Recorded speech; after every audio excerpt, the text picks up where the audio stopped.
నా first posting ఆగ్రాలో ఏఎస్పీగా join అయ్యాను. అప్పుడు అక్కడ చాలా క్రైమ్ అది చాలా ఎక్కువగా ఉండేదండి. బవారియా గ్యాంగ్స్ అని ఒక గ్యాంగ్స్ ఉండేవి. అవును, ఇక్కడ ఇప్పుడు వస్తున్నారండి ఇటువైపు. ఇప్పుడు వస్తున్నారా? నేను ఉన్న టైంలో బాగా అగ్రెసివ్గా బవారియా గ్యాంగ్స్ అక్కడ ఆగ్రా, ఈ మురాదాబాదు, బరేలీ, ఈ చుట్టుపక్కల అన్ని చోట్ల కూడా ఈ గ్యాంగ్స్ బాగా ఆపరేట్ చేసేవి. అంటే బవారియా అంటే ట్రైబల్ అండి ఇక్కడ? ఎస్, వీళ్ళు బేసికల్గా ఏంటంటే ఈ మేవాట్ జాతి ట్రైబల్స్ అండి. వీళ్ళు రాజస్థాన్ నుంచి వస్తారు. వీళ్ళు వచ్చినప్పుడు వీళ్ళు ఒక గ్రూప్గా వచ్చి దీన్నే కచ్చా బనియన్ గ్యాంగ్ అని కూడా అంటారు. కచ్చా బనియన్ అంటే వీళ్ళు ఒక బనియన్ వేసుకుంటారు, చిన్న గావంచాలా కట్టుకుంటారు.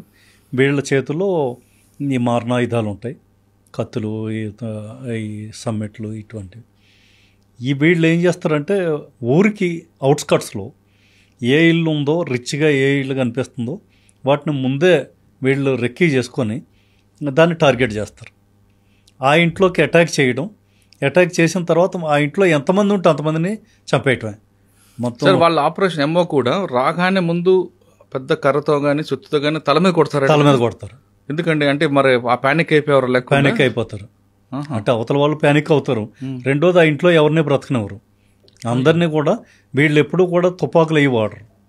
తుపాకులు కాకుండా మీరు అన్నట్టు పెద్ద రాడ్లు, ఐరన్ రాడ్లు ఉండేవి. ఐరన్ రాడ్ కానీ లేదా కర్రతో లౌట్ రాడ్ కానీ అది దాంతో ఒక తల మీద ఒకటి బాదటం. వాళ్ళకి ఎంత అక్యురేట్గా కొడతారంటే ఒకే దెబ్బతో మనం చనిపోయేటట్టు ఆ విధంగా కొట్టేవారు. ఆ ఇంట్లో ఎవరిని చిన్న పసిపిల్లవాడిని కూడా విడిచిపెట్టేవారు కాదు. సెకండ్ ఏంటంటే వాళ్ళు ఆ ఇంట్లో ఉన్న సామాన్లు ఏవి దొరికితే అన్నిటినీ కూడా వీళ్ళు దోచుకొని కిచెన్లోకి వెళ్ళడం, కిచెన్లో ఏది ఉంటే దాన్ని వాళ్ళే అక్కడే వంట చేసుకొని శుభ్రంగా తిని ఆ గిన్నెలన్నింటినీ అట్టే విడిచిపెట్టి అక్కడే కూడా వీళ్ళు లెటర్ని వెళ్ళి అక్కడి నుంచి బయలుదేరేవారు. ఎంఓ అది. సో ఈ విధంగా వీళ్ళు ఈ బవారియా గ్యాంగ్స్ ఆపరేట్ చేసేవారు. రెండోది ఏంటంటే వీళ్ళది ఈ రోజున్న పేరు రేపు వాడేవారు కాదు. పేర్లు మారేవి, పేర్లు మార్చేసుకునేవారు, ఊరి పేరు మారేది, ఐడెంటిటీ లేదు.